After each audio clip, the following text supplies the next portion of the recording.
Liberdade na prisão.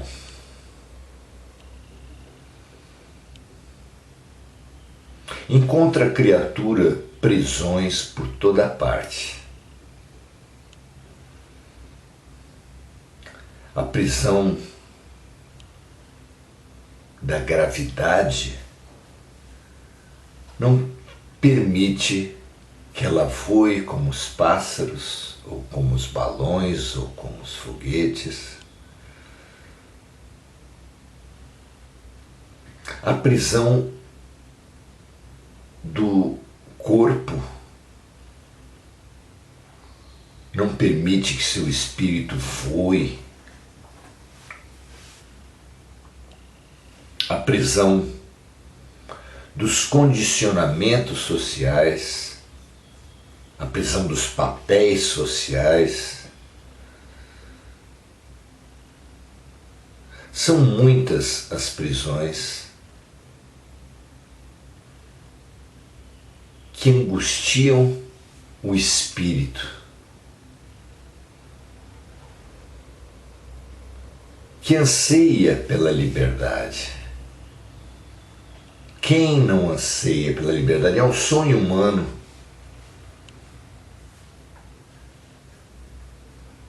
Mas como conquistar essa liberdade? Como formular sequer essa liberdade se não for dentro de limitações?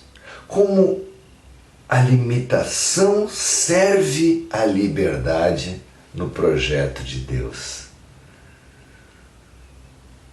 Esse parece ser o grande desafio. Porque nós temos liberdade e temos prisões. Como fazer com que a liberdade aflore, se manifeste, seja visível e assim visível se torne conquistável? Precisamos viver intensamente o limite para poder viver a liberdade. Como um doente precisa investigar sua doença, diagnosticá-la para curá-la, como um ignorante precisa reconhecer a sua ignorância, a sua incompletude, para alcançar o conhecimento, para alcançar a completude. Também o limite, viver o limite, perceber o limite, compreender o limite, é o grande impulso para conquistar, compreender e viver a liberdade. Não parece assim para vocês? Paulo, no capítulo 28 de Atos dos Apóstolos, no final de Atos dos Apóstolos,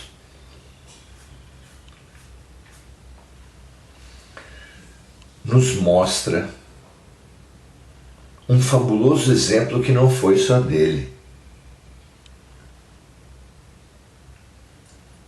Para citar mais dois, Nelson Mandela, por 30 anos preso, usou a cadeia para reformular-se.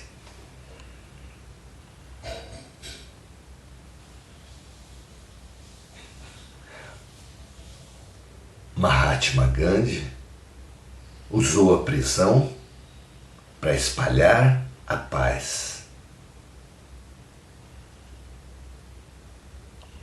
Paulo de Tarso usou a prisão para escrever cartas. E aqui nessa passagem de hoje, para pregar, quando ainda estava sob a custódia de Roma, com um soldado à porta, mas com muito mais liberdade de ação, num imóvel que ele alugou, recebia levas de judeus em Roma para falar do Evangelho.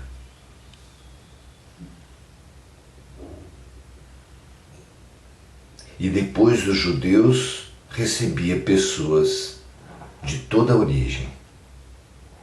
A passagem diz assim: e Paulo ficou 2 anos inteiros na sua própria habitação que alugara e recebia todos quantos vinham vê-lo, pregando o reino de Deus e ensinando com toda a liberdade as coisas pertencentes ao Senhor Jesus Cristo, sem impedimento algum.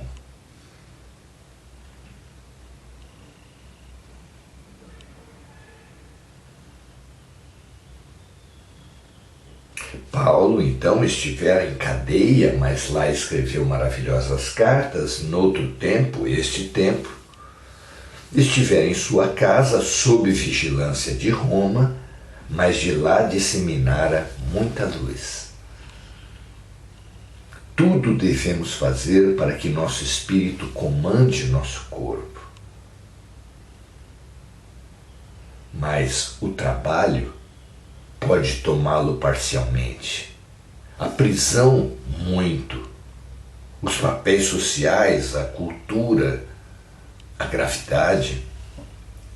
A encarnação toma muitíssimo o espírito, não é? A matéria, porém, só pode prender a matéria. E é o espírito quem comanda o espírito. A alimentação, vestuário, consumo, sono podem e devem ser espiritualizados. Todas as experiências materiais podem ser espiritualizadas, todas as experiências de limitações podem ser impulso para a libertação, para a liberdade.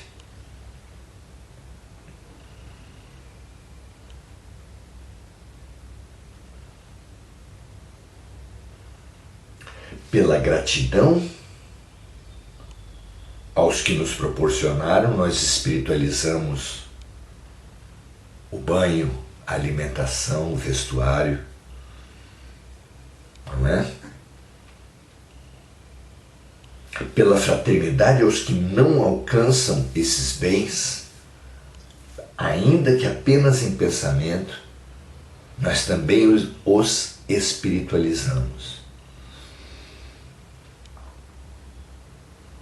E ainda pela redução do uso da matéria ao mínimo necessário, pela reutilização e reciclagem das sobras, pelo ensino disso tudo a quem pudermos. O banho, a lavagem de roupa, a faxina, todo o contato com a água, assim como com o ar, assim como com o sol, assim como com a terra, podem ser espiritualizados. O carinho com os animais e as plantas, então, são excelentes exercícios de expansão da fraternidade.